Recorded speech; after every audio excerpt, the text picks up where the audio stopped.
the Fulani soldiers, they are about to start killing Igbo saboteurs. This mighty saboteur should be get rid of.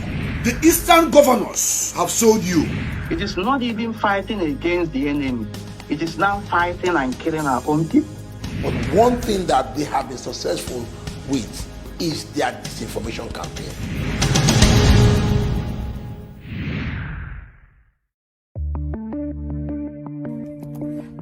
The BBC's Disinformation Unit has uncovered a network of Nigerians based outside the country who are deliberately spreading false information and violent rhetoric on social platforms in an apparently coordinated effort to stoke ethnic tension and encourage the breakup of the country.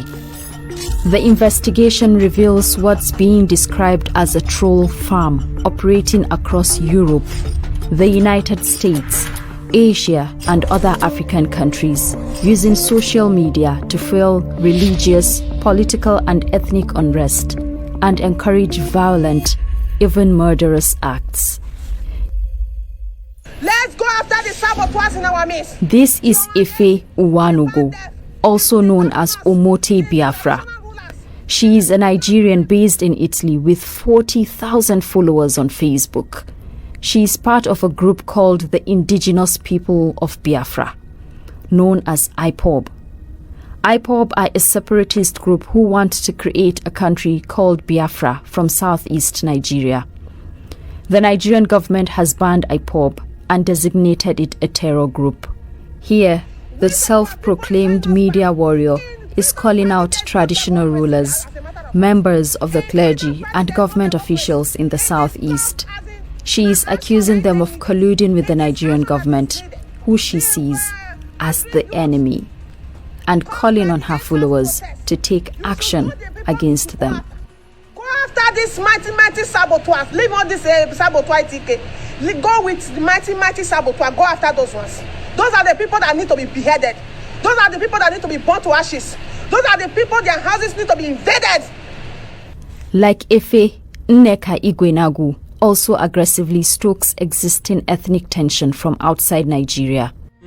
Immigration. In this Facebook broadcast from London, she alleges a plot by the Fulani people and other northerners resident in the southeast to exterminate ethnic Igbos. They are into mission in our land, Biafra land, eastern part of Nigeria. They have come in the name of to shine shoe, to do this, to do all sorts of odd jobs. But now they are into kidnapping. They say that it's fetching them more money. They are on mission to exterminate, kill, maim, wipe all of us. Although there have been violent clashes between Fulani herders and communities in the southeast, there is no evidence for the sort of conspiracy that Mrs. Igwenagu is alleging.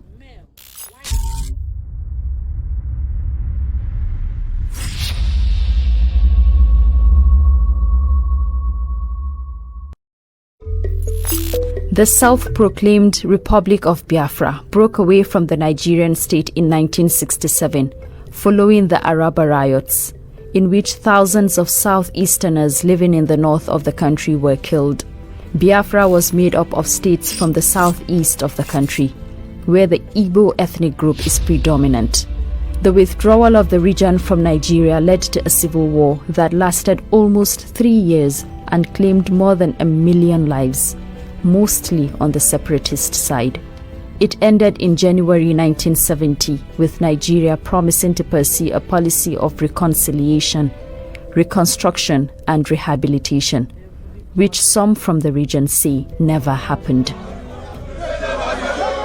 For many, the struggle continued. The idea of Biafra never went away.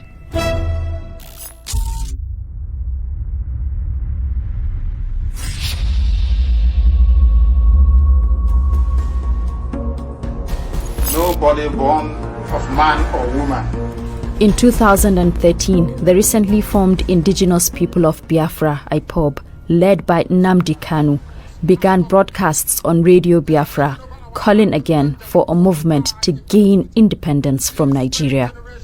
Campaigning on social media soon followed. Uche Mefo, the co-founder and former deputy leader of ipob, takes credit for the group's move into the online space. We thought I was the brain behind the media aspect, especially the internet technology. I set up this Radio Biafra you are talking about today. I set up this Radio Biafra, the internet version, the satellite platform that you're talking about today. So it was during that period as well that we reasoned that the online platform like Facebook, YouTube, Twitter can give us leverage against the atrocities being committed against our people. And it actually has. ipob says that its members have been victims of extrajudicial killings by security forces. In 2016, Amnesty International reported that at least 150 peaceful pro-Biafra activists had been killed by security agencies in crackdowns. The Nigerian government denied the claims. I want us to analyze who the... However, ipob members have gone beyond alerting others to claims of abuse and moved to direct calls for violence. There were misinformation, but it was minimum at the time I was there, and I didn't keep quiet about it.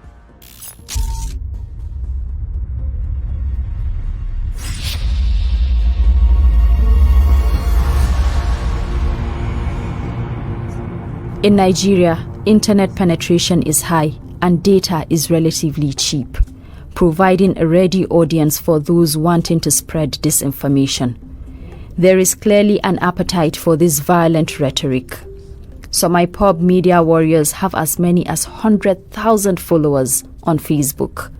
Many also have multiple pages. Mrs. Igwenagu has 4 Facebook pages, most of which she uses to broadcast disinformation and calls for violence almost exclusively in Igbo language. Ogidi youth, ndị niile so wee mengagali iwu ahụ. Ihe unu dịka ya bụ na ịmara nnekwu ọkụkọ yilide akwa iche akwa wee wele ọnụ tụpịa akwa ahụ wee ṅụba akwa ahụ. This is her broadcast from London in late 2021. Her target are a youth group in Ogidi, a town in Anambra State. They had organized a march to protest IPOB's order that people shut down businesses and schools every Monday in solidarity with imprisoned IPOB leader Nnamdi Kanu. The Ogidi youth leader was also singled out by other IPOB supporters. Not known to be coward.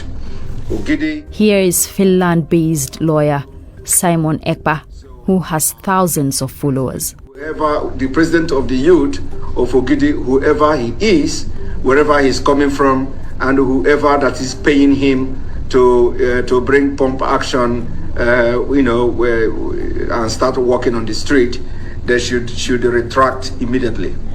He should retract his steps and don't go further with this. This is not a threat, but is a fact. A few weeks after these comments, the youth leader of Ogidi was shot and killed. Those responsible remain unidentified. We contacted Simon Ekpa and Nneka Igwenagu for their comments. Mrs. Igwenagu did not reply. Mr. Ekpa replied, but declined to give a written response. Supporters of IPOB and its leader Nnamdi Kanu have long been active on social media, sharing Mr. Kanu's broadcasts and commenting on posts that relate to the group or events in Nigeria. Who former Biafra, you must listen to her. Of course, you must go and listen to Simon Ekpa, who is doing a very fantastic job. But a broadcast in May 2020, when Mr. Kanu endorsed specific people that his followers should listen to, brought these so-called media warriors into the limelight. His recommendations include some familiar faces: Efe Uwanugo, Simon Ekpa, Italy-based Faith Ogala. Many of them reference Mr. Kanu's endorsement during their broadcasts as an acknowledgement of their work. Their influence on social media explains why they are seen as a vital part of IPOB's campaign for the breakup of Nigeria. Nicholas Ibekwe, head of investigative journalism at Premium Times, one of Nigeria's leading online newspapers, believes they are IPOB's strongest weapon.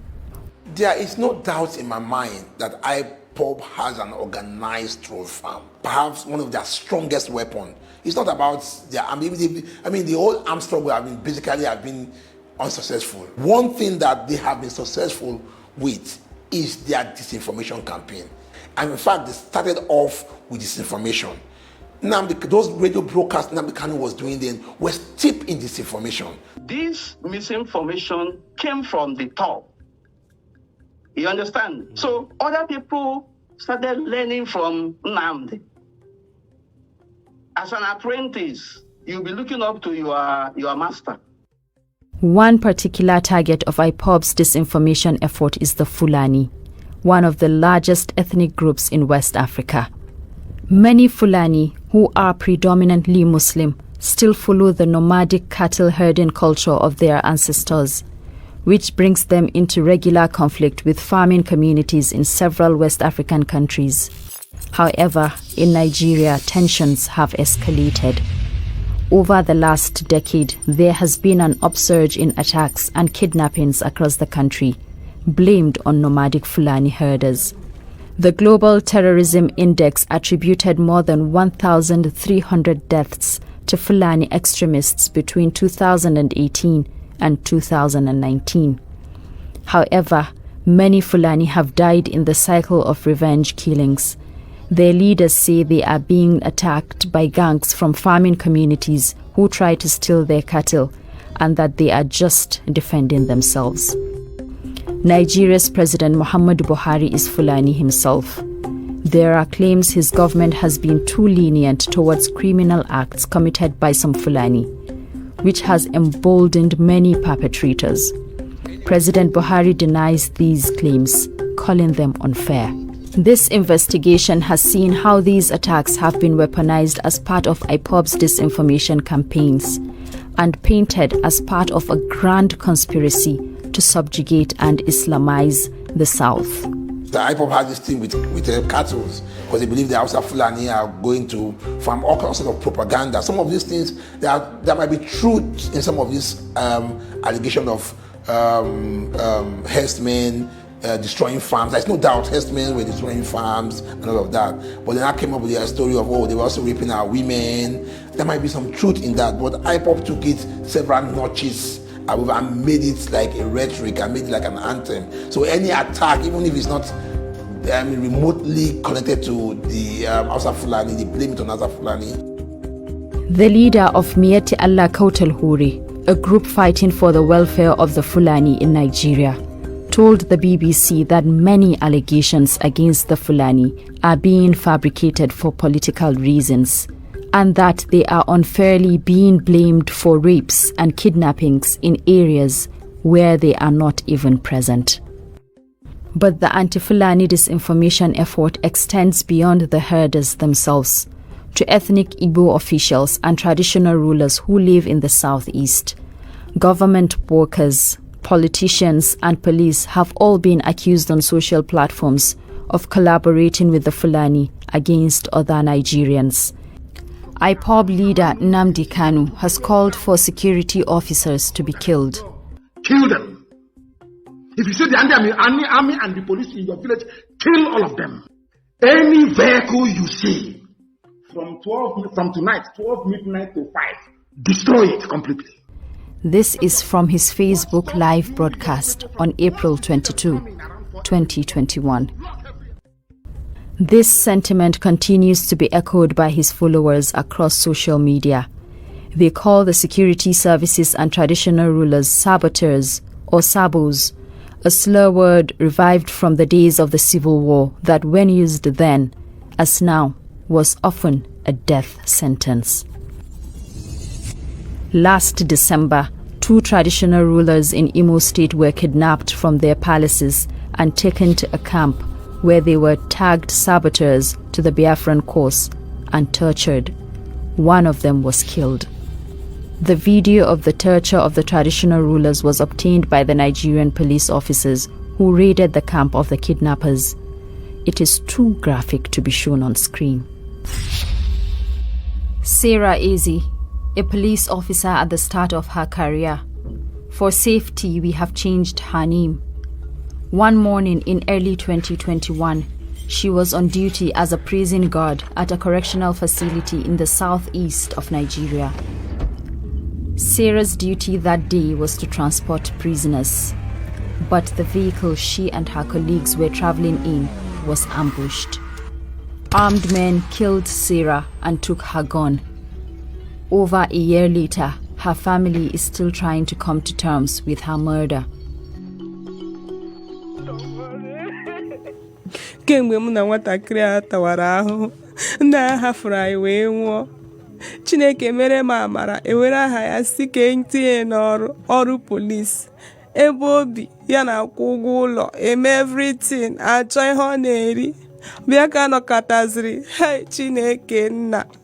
Since ahụ, ihe afụbeghị m n'ahụ.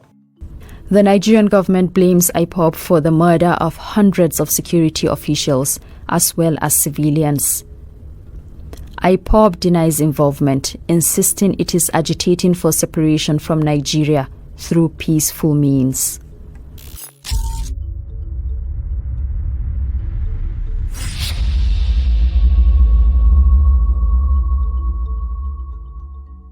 Enough of it! Enough of it! Their media warriors, though, continue their calls for violence. While the desire of seeing their home region break away from Nigeria motivates many of them, financial gains from donations and social media monetization also seems to play a part. In a rare interview, a former high-ranking member of ipob spoke to us via phone.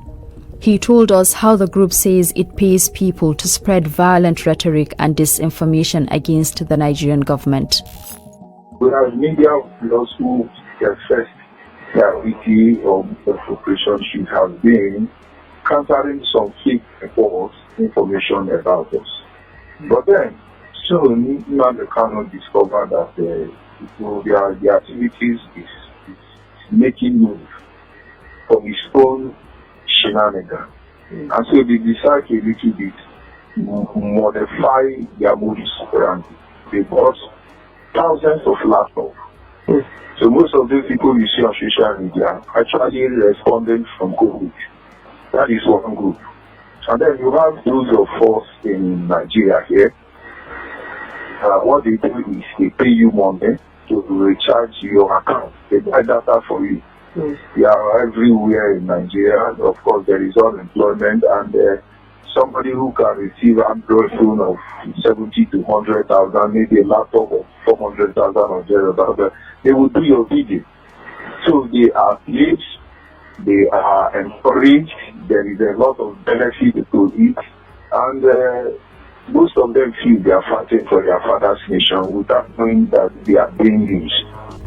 The BBC could not independently verify these claims, but we have seen broadcasts by some of the people identified as being part of this disinformation effort admitting to being paid, either by ipob or by supporters, for the work they do. So that money was truly sent to me, and I share them within the people, the names of the people. Maybe say that money. They give you when you share the money to. Yes, they give me the money, make I share and give, as in among ourselves.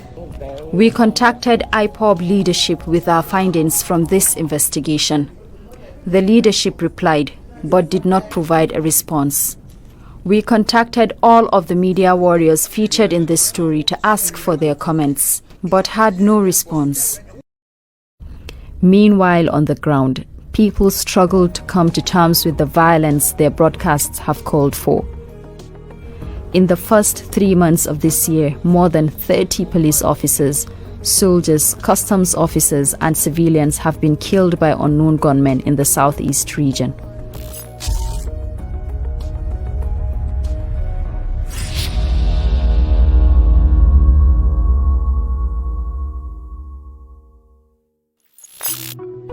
During the BBC team's trip to the region to gather material for this report in February, 7 police officers were killed at checkpoints in Enugu State, and a police station in Anambra State was attacked.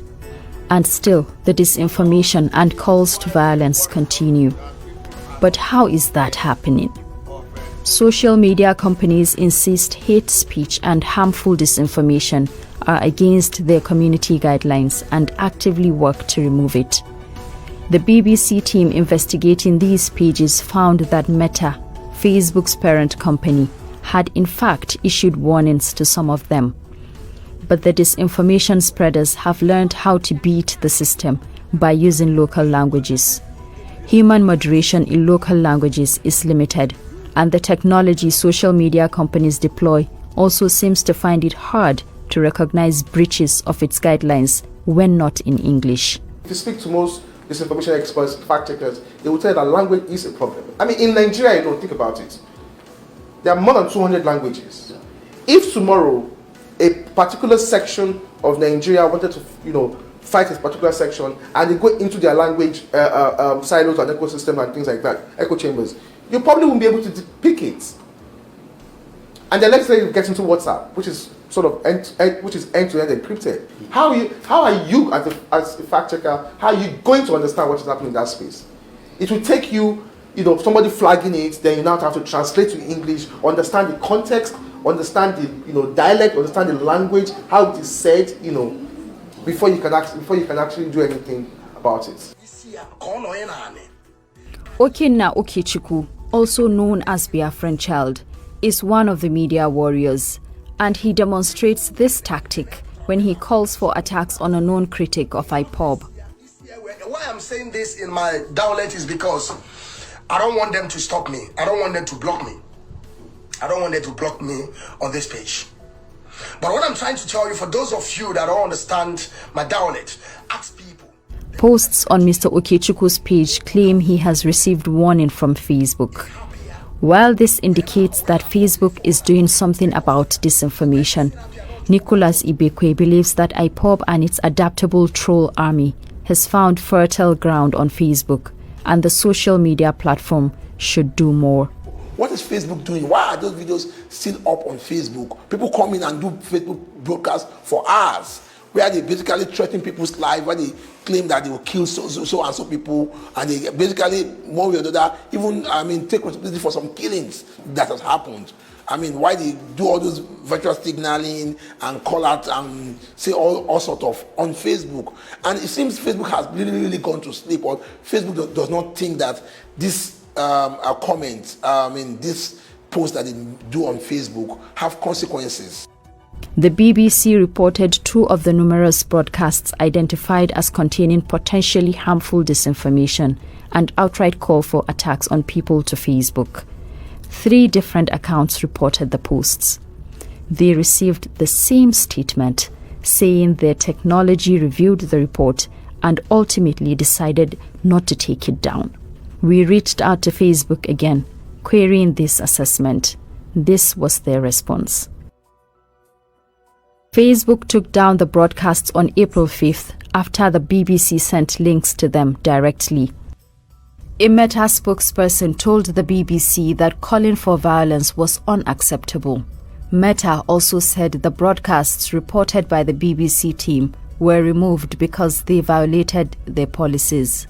It said it would continue to take aggressive steps to combat harmful content and misinformation across Africa, and that it had 15,000 people reviewing content in more than 70 languages, including Igbo. However, at the time of publication, similar broadcasts by the 2 reported accounts remain on the platform. The Nigerian government has been pushing for more regulation of social media use in Nigeria. But in November 2021, the head of what ipob calls its Directorate of State, Switzerland-based Chika Edoziem, called for the media warriors to get ready for more work. This well-oiled machine and the disinformation campaign it promotes continues.